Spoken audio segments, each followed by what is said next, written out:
What's your outlook then for the more traditional media? Let's start with print. It's pretty gloomy. How gloomy? Well, if you look at a US, advertising as a proportion of GDP, when I started was around 2%. It shrank to under 1%, and it's forecast to go back up to about 1.5%. It's come down a bit post-COVID from about 1.7. All that growth from 1 to 1.5% by 2025 or whenever it is going to come by the continued rise of digital, so which is currently about 65% in the US and will be 75% by 2025. Analog, whether it be live to air, free to air TV, classical newspapers in a physical form, classical radio, not digital radio, or classical outdoor, is forecast to be flat or down.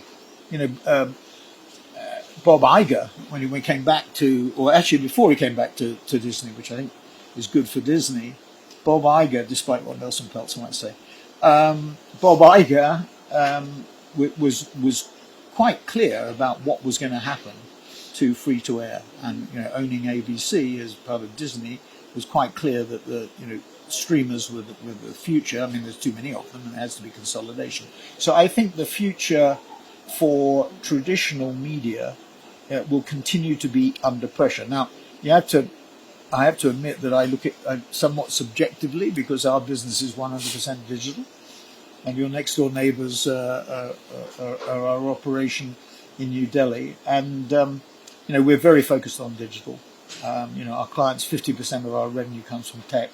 So I'm somewhat biased, but that's what I think is. Let's spend some more time talking about what you think is the future of television.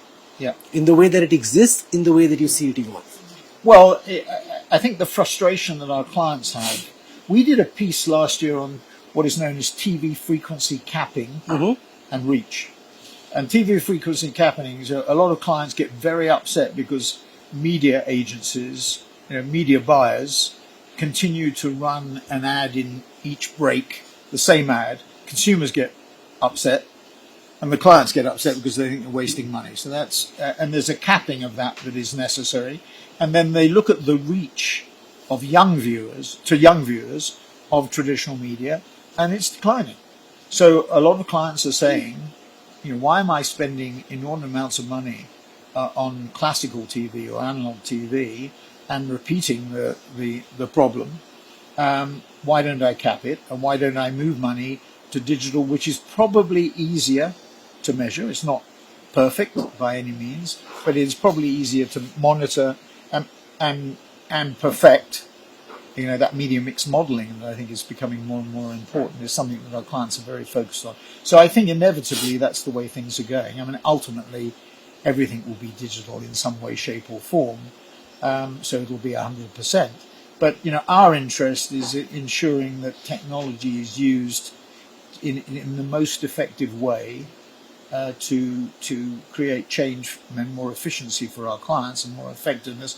And that you're going to see that with AI, artificial intelligence. I mean, that's another wave that's going to come.